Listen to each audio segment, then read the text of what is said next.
Okay, so my name is Philip Martin, and I'm the co-owner of Philip Martin Gallery here in Los Angeles with my partner Portia Hine. I hope you've had a chance to stop by the gallery, either at the fairs or seen us at the fairs or had a chance to meet Portia. I'm really delighted to have an opportunity today to speak with Katy Cowan, who is a fantastic artist that I've worked with since I think 2014 Yeah, when it's our 10-year anniversary. Larry Pittman and Roy Dow introduced me to her work, and we had a studio visit over there in a little studio by Mount Washington, which I just drove by the other day. And so it's really exciting to have worked with someone now for 10 years. And Katy is in Berlin today, as you can see from her amazing 99 red balloon, Luft balloons image here. How are things going, Katy? They're great, you know. It's been a fun fall working on these pieces and just enjoying living in Berlin. Yeah, so the show's called Painted Drawings. Why did you title the show that? Yeah, this was a really interesting show for me because I was kind of in the middle of working on a bunch of actually paintings on canvas. And then we talked about doing a drawing show, which is something we generally do every year. Mhm. And because I was like just focusing so much on painting, and especially like Trump Loy and painting works, when you asked me to do this show, I wanted to think about the drawings a little bit differently than I have in the past. Mhm. So, how I always have kind of worked on drawings, I always have paper around the studio. Sometimes that paper is like preparatory sketches for sculptures, or sometimes it's just like a place for me to get paint off my brush, or sometimes I'm like taking notes on it. But with these works, since I was focusing more on like really taking account of all the actions I was doing in the Mhm. studio, and really interested in like the illusion that painting can create, I wanted to make these like painting or depictions of drawing. So I kind of had this revelation to myself in the studio. I'm like, oh, these are painted drawings. They're not drawings. They're not works on paper. They're not paintings, but like depictions of drawings. So Wow. that's how the name came about. So do you I know. want to I tell like came home. people I was like, I figured it out. It's do you like, want to tell people what you're looking at? What they are looking at? sure, yeah, yeah. So this piece that you're looking at here, so it's obviously a work on paper, and just material-wise, what you're looking at is a lot of different stuff.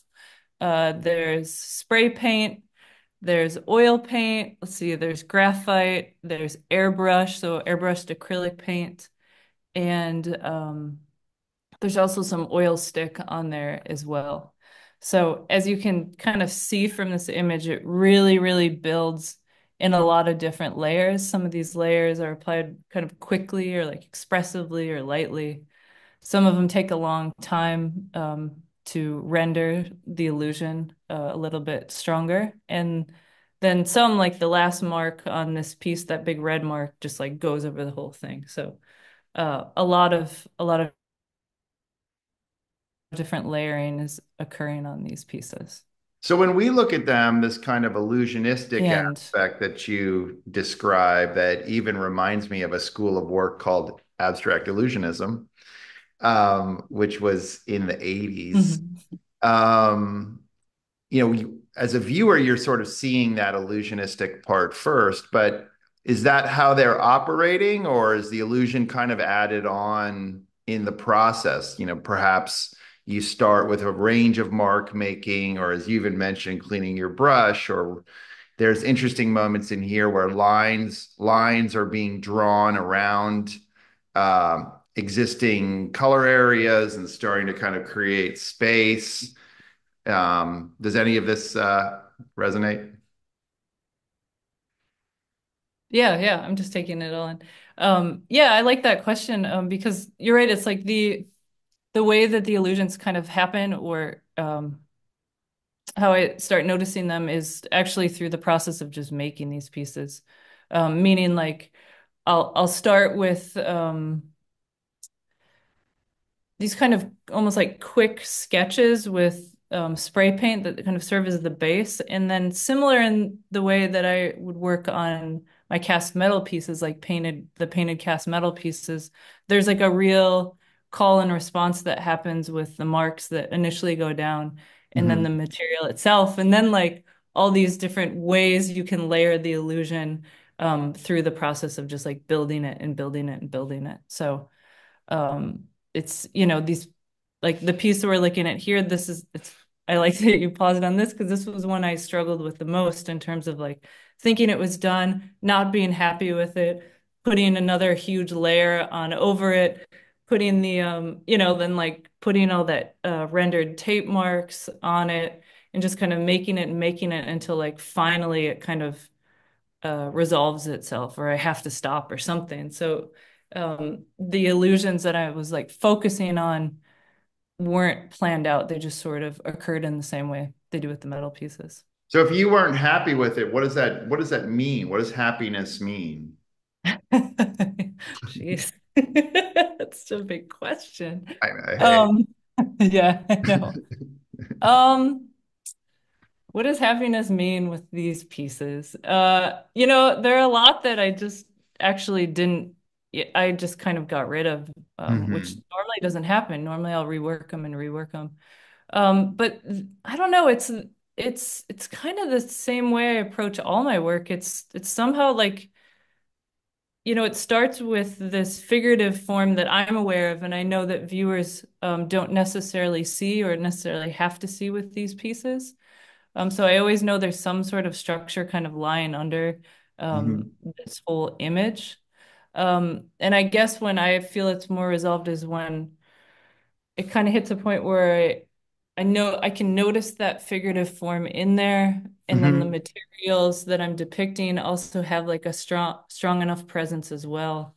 It's like everything kind of has its own voice that's colliding in a way that kind of works as this kind of layered image. So it's a Well, tricky thing to. a big part that I respond to is obviously the color interactions. I think it's to some degree, it seems like the color blue that is that blue tape that's just such a classic Oh, it's color. beautiful. Yeah. Intriguing, I guess, that it exists in Germany because I didn't know if that's just an American thing. No, that's a funny point because I had to order this tape because I'm so used to blue painter's tape. I'm used to it not just from like drawing Right. classes, but like from doing construction work in the past. And it just like blue tape is like, oh, and it's just like a common thing that we all know. Yeah, And I had a bunch of studio visits last month. Some were Americans, some were Germans, and all the German visitors I had over just like didn't know what this blue tape that's was. hilarious. And it's like, it's such a common I wondered. language set for us. They're like, oh, our painter's tape is white. And they're like, that actually doesn't make that much sense because then you can't see it. Well, But it's funny because you talk about this as trompe l'oeil, but the reality is that that is the painter's tape is such a recognizable size, dimension. It's so Mhm. incorporated in the language of painting that you could practically not, you don't even have to render it particularly well for it to It's operate true. and be I immediately know. recognizable. I I mean, it's know. It's interesting true. because here you have such an array of shapes floating in space. And if anything, the trompe l'oeil, it's interesting. I mean, it's telling you where the surface is more than anything else. It doesn't seem like the purpose is to tell you about the tape, but rather to tell you where, quote, real space is in relationship Hmm. to the abstract painterly space. Yeah, yeah, that's really nice. I like that, Philip. It's beautiful. Hey. Yeah. Like that's what I do. But no, that I really like that because um as you probably know, I mean, even though these are like works on paper, I think of them as like sculptural spaces. Yeah, Like I've thought of works on paper as like I approach it from a sculptural way, even though it's obviously so painterly. right. But to have something that can like break that illusion of the illusion of depth or something. Yeah. Um, yeah, that's really nice. I like that.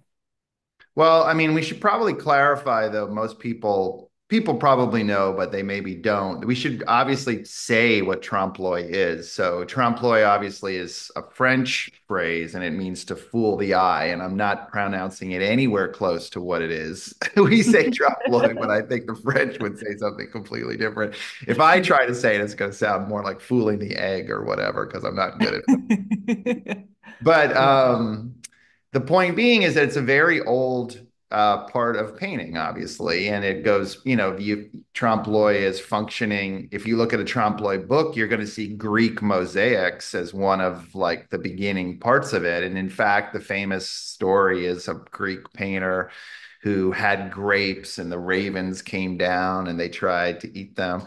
And it kind of Mm. gets you into this basic question of what paintings are, what images are, what they do, what we expect from them.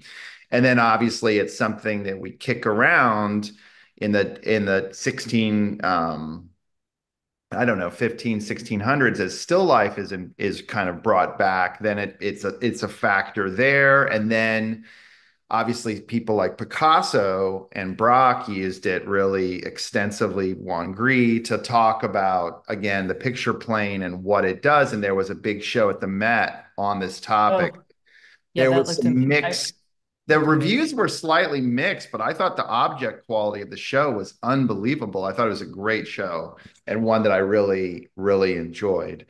Um, but it's interesting. I mean, the thing I would also add to it, which is kind of another thing, and just one more thing before I let you talk, I like hearing is that this. Lacan actually makes some interesting points. Jacques Lacan, the French psychoanalyst analyst, about trompe l'oeil, because what he says, and I'm going to get it slightly wrong, but the basic point I believe is that he makes a difference through talking about trompe l'oeil between what we see and what he calls the gaze. Mm. So there's a play between what we see and what we want to see. Uh, Hmm. which I think again is really interesting. It gets you back into trompe l'oeil kinds of questions. And then what I would finally Nice. say, although I don't know if now's there's a lot and you may want to respond to various things or not. But another question is trompe l'oeil even interesting? And I don't mean that in a devil's advocate kind of way. I just mean, do we care? I mean, we don't care about fooling the eye at all. Like Yeah. we don't care. I don't think Picasso cared that you did or did not think that there was actually Yeah. wood grain in there. He was Yeah. just, there was wood grain wallpaper. It led to some, they could talk about paintings in a different way. Do you have any Yeah. response to sculpture, painting, any of those various thoughts? No, yeah, yeah. These are great. I really like the point you brought up about Lacan because I forgot about his conversation about trompe which I really want to go back to for my own work. But I'll give you my book. I was about to take it to the thrift store. yeah, well, I'll give Scott it probably to has you. it somewhere, you know.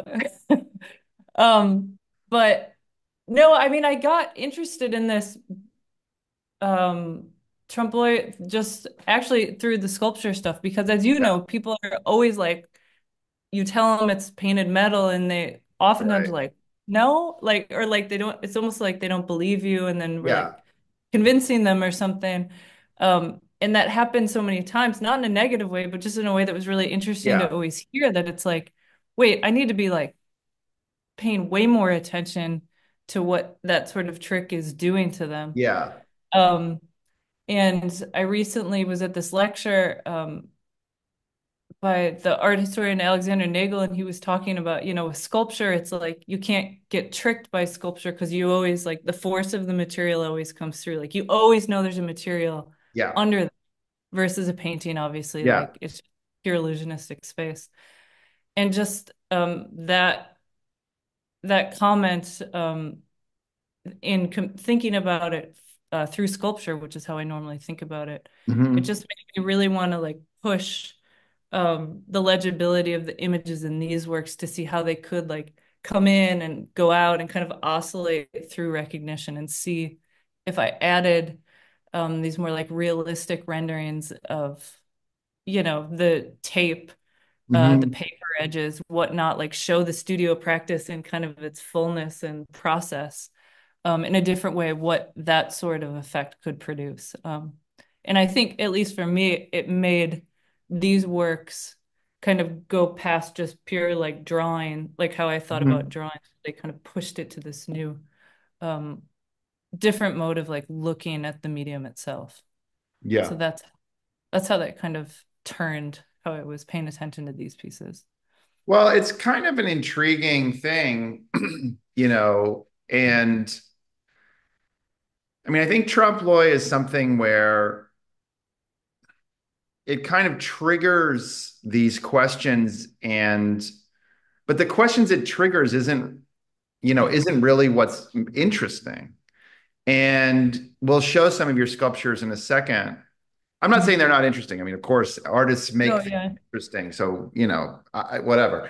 But I'm making a point that, like, at least in my own consideration of trompe l'oeil, what people tend to talk about, or what I thought was what we were supposed to be talking about, which is, is the eye fooled or not, Mhm. isn't really the point. It's much more about what does it mean to feel interior space while you're experiencing this exterior space, be it of a sculpture or painterly depth.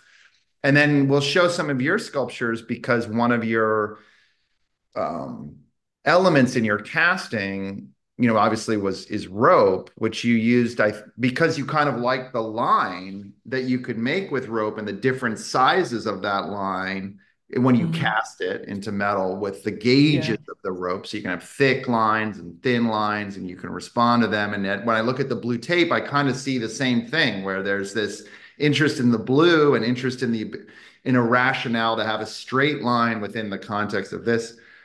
totally. No, but then yet it's like this thing that's in your practice. I mean, we don't kind of choose what's in our practice. I mean, we do. We try to orient what we're doing, but at the same time, I mean, we're humans, and that's the irrationality of our own personal being, are these various things that kind of stick in what we do that we may chose in some sense and maybe didn't choose in other senses. I don't know. Does any of that resonate? Yeah, no, that makes sense. And I mean, throughout the years, as you know, it's like I always get stuck in these periods of like there's one sort of consistent tool that gets like used and pushed and exhausted Hmm. in all the different ways. So like yeah, like the rope that it could be like this line or this functional thing or reference all these other things like bodies and landscapes and whatnot.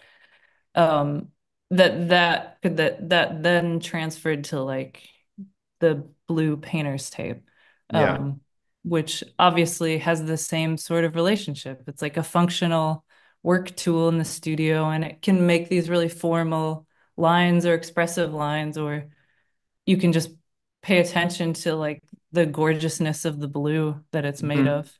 Yeah. So it really um, can go in a lot of different categories, which is why it appeared so much in these pieces and might appear for a while now.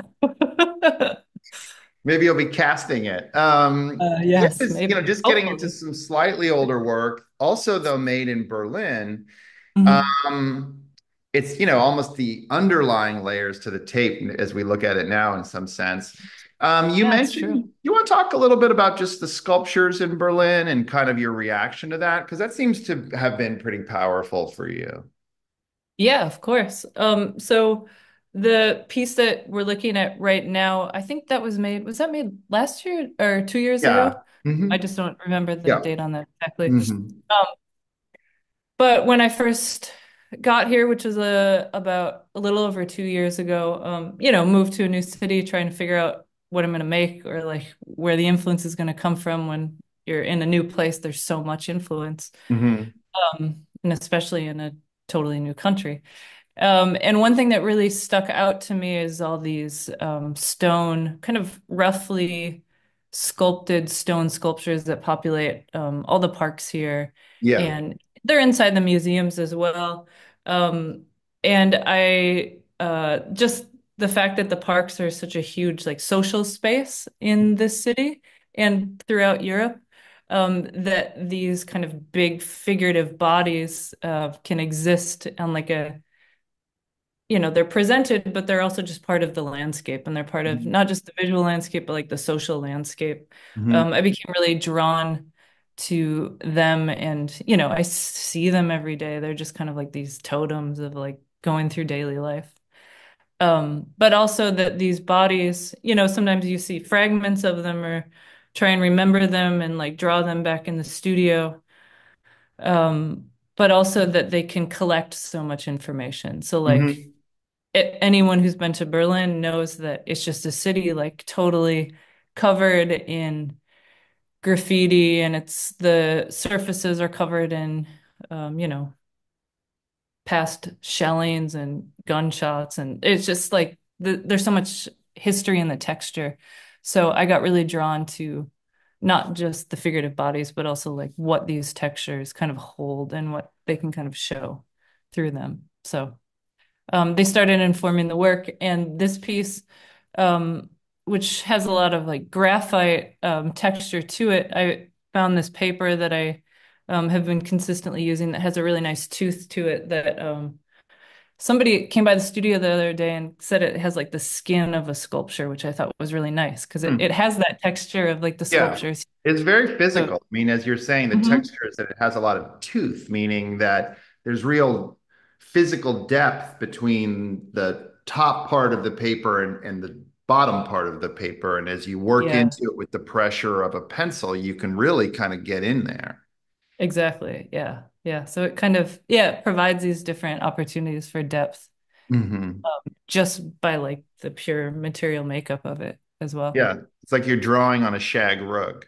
Yeah. Just like a piece of like pocked concrete, Yeah. but not that heavy. Let's go ahead and just show people a couple sculptures just to give people a sense of things. This piece I actually just posted on Instagram was in a wonderful, incredible show at Berkeley on Okay. gestural abstraction. Of course, your gestures are frozen in some sense, but maybe they're not. Do you want to Yeah. talk just a little bit about what we're looking at here, how these came about, etc.? Sure. Yeah. So, as Philip just pointed out, this was from a show somewhat recently when I was making a bunch of cast metal work in California. So, what you're looking at here is a solid metal cast work that I then painted over and like put spray paint on and graphite and whatnot. It began with just a piece of cardboard, no, plywood with various ropes attached to it that I took to the foundry and then got that back as like a solid aluminum thing to paint, Hmm. basically. Yeah. And this series that it came from was really inspired by the landscape around Berkeley and Northern California. So really paying attention to not just like um, the coastlines, but the wind patterns and what the trees were doing, and just kind of that general movement of landscape and how to kind of show that through these very basic tools of plywood and rope.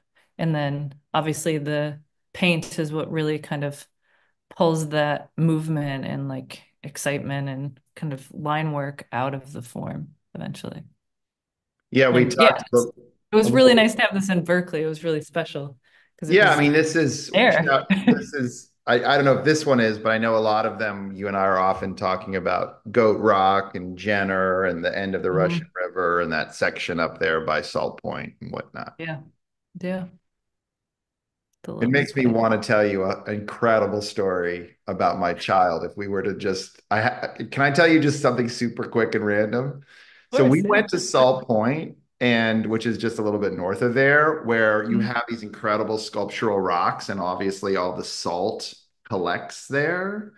And you know that people obviously collected salt, but it's never clear to me exactly how because those basins seem very, so you have all these beautiful rocks that you can kind of see here. Those basins Yeah. seem very shallow.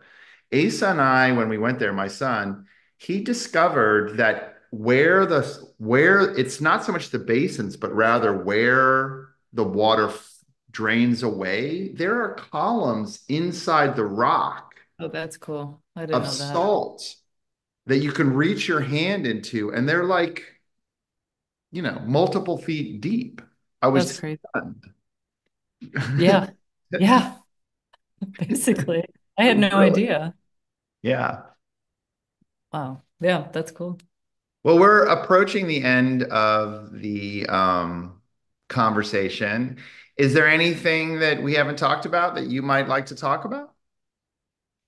Um, with these works, not necessarily. I guess the only it's fun to see these older works in comparison to the newer works on Yep. paper because Mhm. the palette, like the color palette has changed so much from really these these metal works that Philip has just shown a few slides of is really was inspired by the landscape of Northern California, where Mhm. the new pieces have um they're so bright and like neon. And like you said in Right. the press release, this like Technicolor palette, which is completely inspired by the city visual landscape of Berlin. So it's just fun for me to see that difference We and how might the have work even claimed it was an 80s palette.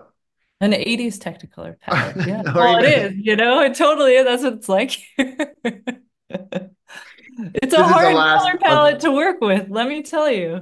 this is a fun last piece to think look at because it's a kind of quite literal enactment of the ocean with Mhm. kind of area with the water and the kelp kind of coming in, and then the kind of um, scene of the ocean kind of going away from you is how I believe it's this kind of mix between sculpture and painting. It's always been an aspect of your practice. Yeah, we tried really hard to photograph that one out at Headlands, but it was just too heavy for us to move it. But Well, yeah, thanks it is very much for nice to joining connect. me today, Katie. It's been a real pleasure. I hope you have a Yeah, it's fun to wonderful catch rest of up. your evening there in Berlin. Thanks for joining us here on a Friday morning in Los Angeles. Yeah, Thank you, everyone, for joining us. I hope that everyone's doing well and everyone's safe, and families are good. It's such a crazy time in the world. If you have any questions, of course, just let us know. You can send me an email. And Katie, just really thrilled to have the opportunity to present these works, painted drawings. And so everyone just stay tuned for more projects with Katy Cowan. And if you have any questions, I say just let us know. Have a good one, thank you, Katie. Philip. Talk to you Thanks, later. everyone. Okay. Bye bye.